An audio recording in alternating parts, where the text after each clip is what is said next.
Sabi nila, pag nakikipagkapwa-tao tayo, ay makakatulong sa atin. Pero ang hindi nila alam, ito rin ang nagdadala sa atin sa kapamakan.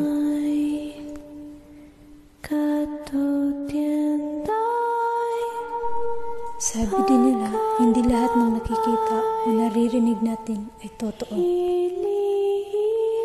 A coin has two sides. Parang mga kwento, yung isa, perpekto, na parang walang mali. Para bang punong-puno sila ng swerte sa buhay.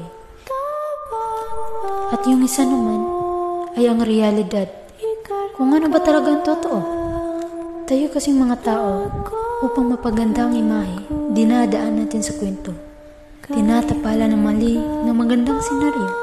Kahit ang totoo, ubos na tayo. Para saan? Upang ipakita lang sa mga tao na may perpektong buhay tayo. Pero nasa atin na yun kung saan tayo maniniwala. Ikaw ba? Saan ka maniniwala?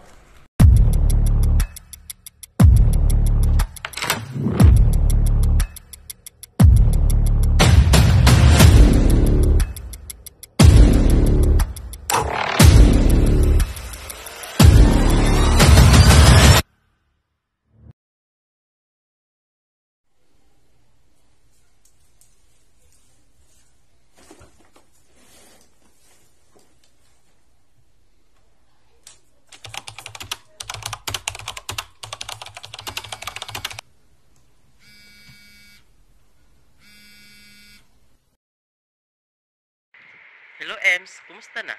Tagal nating di nag-uusap ah. Hello, Ems. Alam mo naman, busy sa trabaho. Kumusta na pala yung kuya mo? Si Kuya? Si Kuya? Ayun, nagtatrabaho. Lagi nga nakatutok sa laptop hanggang sa pag-uwi. Ako na nga ang naaawa sa sarili niya Sa tuwing umuwi, palaging pagod ang katawan. Kulang pa sa tulog. Nakakaawa talaga si Kuya.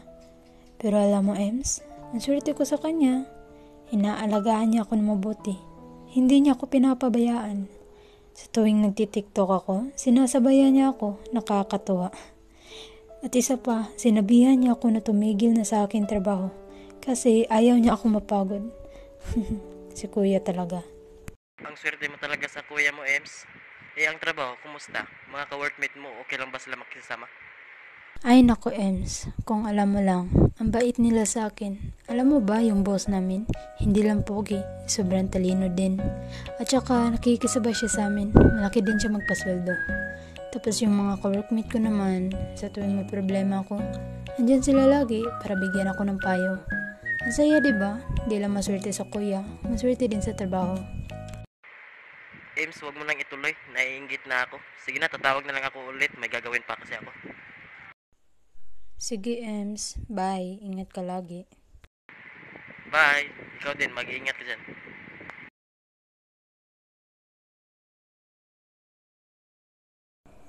Ang ganda ng kwento ko, diba? Gusto nyo ba malaman na totoo?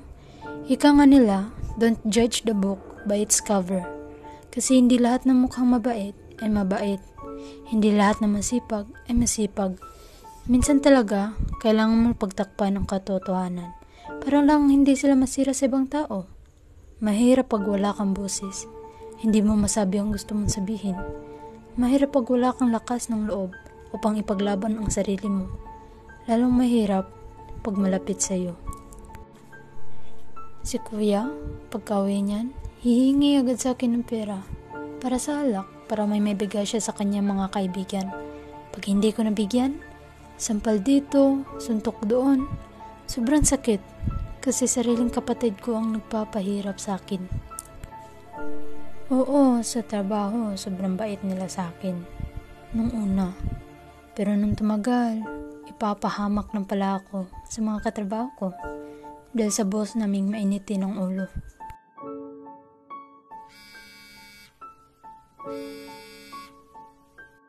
Ems, nakakailang tawag na ako. Ayaw mong sumagot. Ano bang nangyari sa'yo?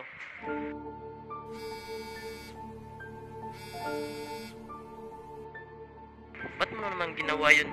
Akala ko okay ang lahat. Yung kuya mo, mga ka-workmate mo. Ang boss mo, ba't mo naman pinatay? Oo, tama ang narinig niyo.